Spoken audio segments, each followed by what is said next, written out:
Hello! Good morning, good afternoon, good evening po sa kanilang lahat. Kaway-kaway po sa ating mga ka-Billings TV fan.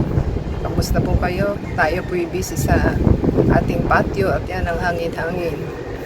So, ang isi-share po natin is meron po tayong cake Borecole. Yan daw po. So, 69 pesos lang siya.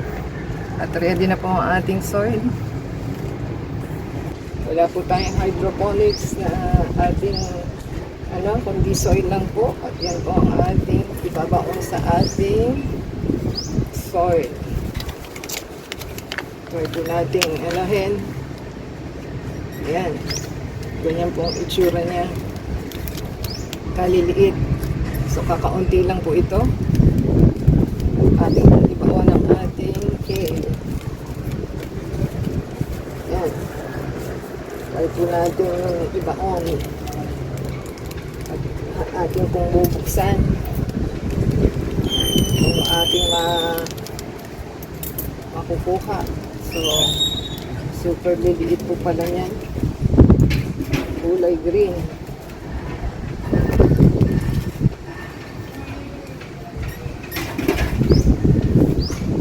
So, ganyan para siyang beads.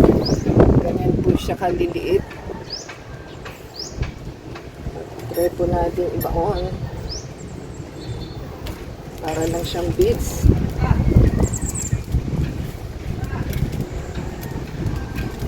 So, madamot si Kay. Dahil lang po siya. Parang siyang beads lang.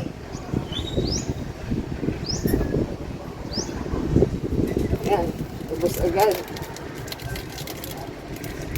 Yan. Ating simutin lang po siya. At ating tabunan ng ating soil na ating diniligan. So, ganyan lang naman po siya. Tatabunan lang po natin at saka po natin diligan.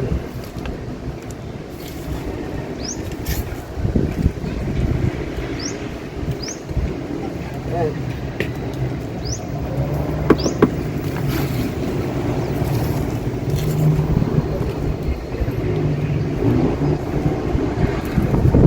Yan na po ang ating kale at maglalagay pa.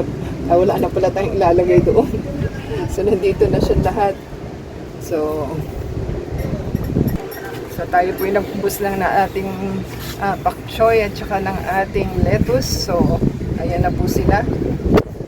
So, ayan po ang ating bok choy. Pak choy po. Ayan, bok choy yung ating nailagay. So, ayan po ang ating kale. At ito naman po ang ating mga lettuce. Ayan, lettuce po ito. At yan pa po ang ating lettuce. So, naligaw si bok choy. At yan na po yung ating iba pa. So, inaabot na naman po tayo ng paggabi. So, kailangan po is mabilisan na po ang ating gagawin dahil paggabi na po siya. So, nagustuhan po natin ang ating kailangan. Comment down below sa ating items na yun na sinid na ating kale. So, subscribe po sila sa ating channel. And don't forget po to add us sa Facebook, Twitter, TikTok, and Instagram. And play po yung ating answer video from beginning to end. So, until next time po. God bless everyone.